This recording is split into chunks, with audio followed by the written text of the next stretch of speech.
Bismillahirrahmanirrahim. Perkenalkan, saya Dr. Risma, dokter keluarga hari ini. Beliau di sini dengan Bapak siapa? Bapak Abi. Bapak Abi, umurnya berapa Pak? 30. 20. Alamatnya? Senang. Mohon maaf, pekerjaannya apa Pak? Biar usaha. Baik, kesini ada keluhan apa? Masak Yang tak? bisa saya bantu? Oh, sesak ya. Iya. Sesaknya itu sejak kapan Pak? Nggak mesti kan kamu-kamuan. Oh, kambuh-kambuhan. Baik. Ada faktor yang memperberat dan memperingan? Oh ya pas kerja kan. Pas Kerja ya. istirahat ya ingat. Istirahatnya ringan ya. Kemudian ada kakinya, apakah bengkak Pak? Enggak sih kan? Oh, tidak ya Pak. Apakah Bapak memiliki riwayat hipertensi? Iya ada katanya. Hipertensi ya, punya ya. DM, diabetes mellitus tidak ya. Kemudian punya kolesterol Pak? Tidak. Baik Pak, karena Bapak ada keluhan sesak nafas dan hipertensi, nanti saya akan melakukan pemeriksaan jantung dan pemeriksaan pembuluh darah. Iya. Mungkin nanti sedikit kurang nyaman tapi tidak membahayakan. Apakah Bapak bersedia? Iya Kak. Baik, jika Bapak bersedia silakan berbaring di bed, dibuka bajunya ya Pak. Oke. Sembari saya mencuci tangan dan menyiapkan alatnya terlebih dahulu. Baik, saya mencuci tangan dan teknik WO.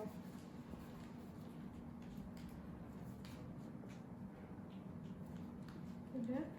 Sini saya menggunakan stetoskop.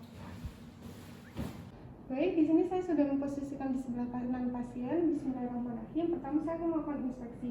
Baik, di sini bentuk dada pasien normal, tidak ada badan tes, tidak ada pigeon test, kemudian tidak tampak pulsasi tus cordis. Selanjutnya saya akan melakukan palpasi. Di sini saya menghangatkan tangan terlebih dahulu. Kemudian saya akan palpasi dengan menggunakan 2 jari. Di sini tus cordis teraba, kemudian saya menggunakan 5 jari. Baik, di sini tidak ada penjalaran impuls, kemudian di sini tidak ada perbesaran ventrikel. Baik, di sini saya akan melakukan pemeriksaan apakah ada getaran atau trill atau tidak. Di sini saya menggunakan telapak tangan bagian distal. Di sini tidak ada getaran pada tus cordis, kemudian pada tricuspid juga tidak ada getaran, kemudian pada pulmo juga tidak ada getaran, lalu pada aorta juga tidak ada getaran. Artinya normal. Selanjutnya saya akan melakukan perkusi untuk menentukan batas-batas normal jantung. Pertama dimulai dari linea axillaris anterior. Terdengar suara sonor. Terdengar suara timpani. Kemudian dari lateral ke medial.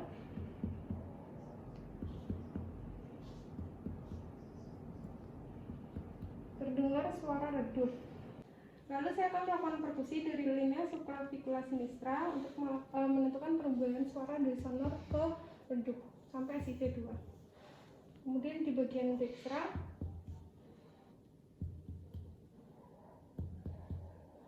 sampai menemukan suara peka. Lalu dari lateral ke medial untuk mencari suara redup relatif, dilanjutkan suara redup absolut. Baik, perkusinya sudah selesai, normal semua. Kemudian saya lanjutkan pemeriksaan auskultasi. Silakan pasien nanti tarik nafas ya Pak. Iya. Di sini saya menggunakan membran stetoskop, pastikan sudah menyala. Kemudian saya raba arteri radialisnya. Di apex terdengar suara S1 S2 yang normal. Kemudian S1 bersama dengan suara arteri radialis.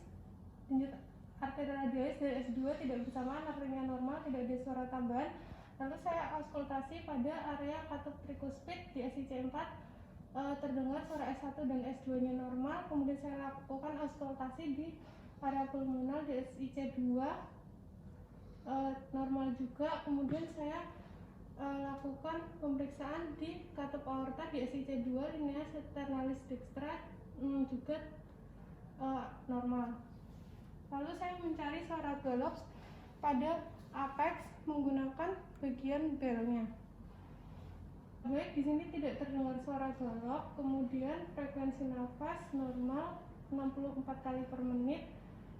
Kemudian menggunakan membran stetoskop. Di sini periode sistolik dan diastoliknya normal. Baik Bapak, pemeriksaannya sudah selesai. Alhamdulillahirabbil alamin. Alhamdulillah